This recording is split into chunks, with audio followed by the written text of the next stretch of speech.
Hey guys, what's up? This is Game Boy New, and if you watched the last video, then I think you probably guess what's inside the box. So this is what I got on eBay. Where else? It was a pretty good deal. So you got the Game Boy inside this little carry case. Just got the power adapter, battery pack, and a couple of games as well. All for the sum of £25. So pretty good deal.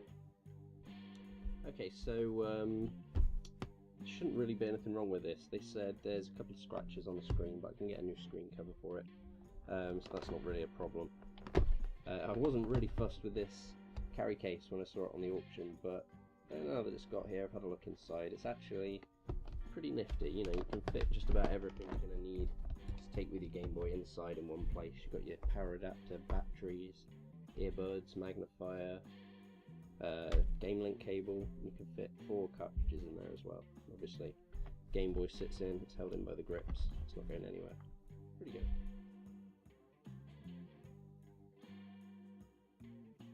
Okay, of course, no Game Boy is complete without a couple of games, so got myself some true classics to get me started. First up is probably the game I remember playing the most. Seems everybody had a copy of Super Mario Land. I don't know if it was maybe released with the Game Boy at some point. I think I remember reading that it was maybe released when it was first, Game Boy first came out. Anyway, this is the one that really sticks in my memory the most. The pipes and the walls, pyramids in the background, the little turtles and the Goombas, and the music as well to the opening level. Oh man, I love it. I'm pretty sure I played most of the Mario Land series at some point, but this is still the one that I remember the best.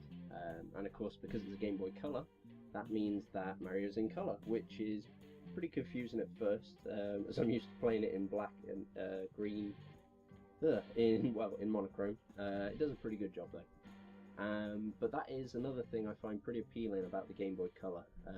You know, not just the fact that it plays in color. I mean, obviously pretty used to that nowadays, but the fact that it will render all of the older monochrome games in color as well, I think that's quite cool.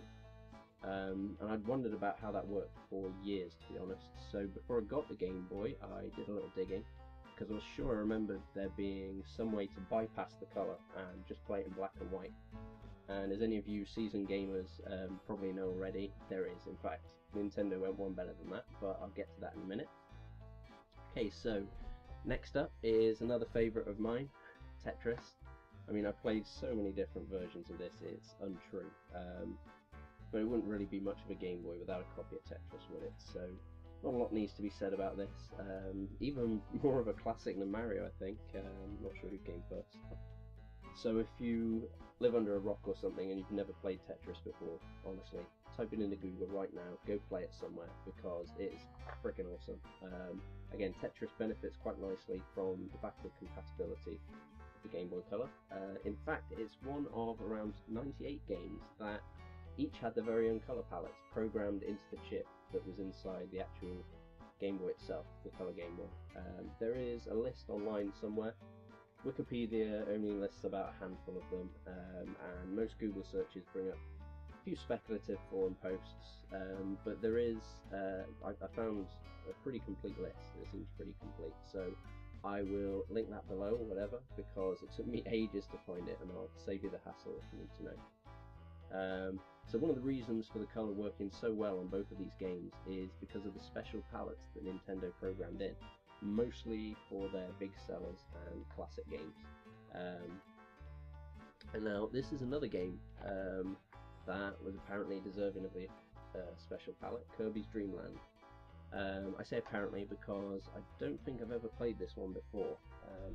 I'm familiar with Kirby, the Kirby character, and I'm sure I've even played a Kirby game on someone's Game Boy once, years ago, but I don't know if this was it. So, how do you play a Game Boy game in its original monochromatic state? Well, when you put your cartridge in the back and turn on, there are certain button combinations that will affect which colours are displayed within the game, like a colour scheme. If you just leave it to load, and it's one of the 98 games with a special palette, it will automatically play using the special palette colours, which, as you can see, in this one, paints Mario in his memorable red and blue outfit.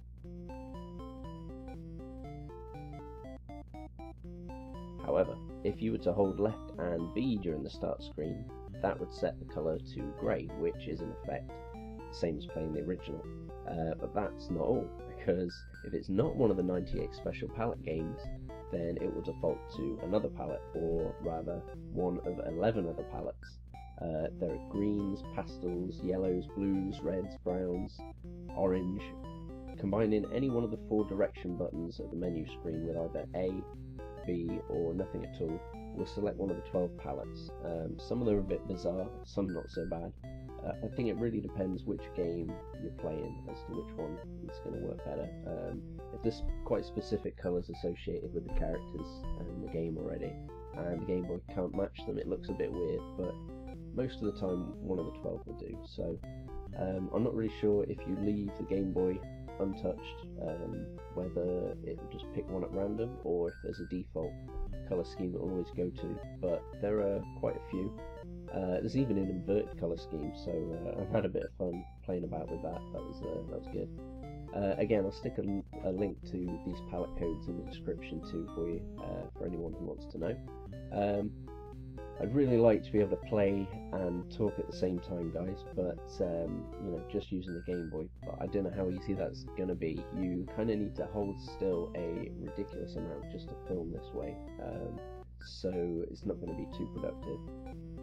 My last video was done using ROMs, and that was quite good quality, but it just undermines the whole Game Boy love story I got going on here, so that's no good. I know there is a thing available for the GameCube that will let you play your Game Boy cartridges on there, so I could try that, but still no Game Boy. But don't worry, I will work something out that won't look too crappy, and I'll post it up here when it's ready. Okay, that's pretty much it for now, guys. I've got me some pretty serious gaming to do. I'll be back soon with another video, but until then, leave a like and subscribe if you enjoyed, and comment below, especially if you have any games you can recommend me that you want to see me play or review. I'm looking to build up my collection now, so let me know.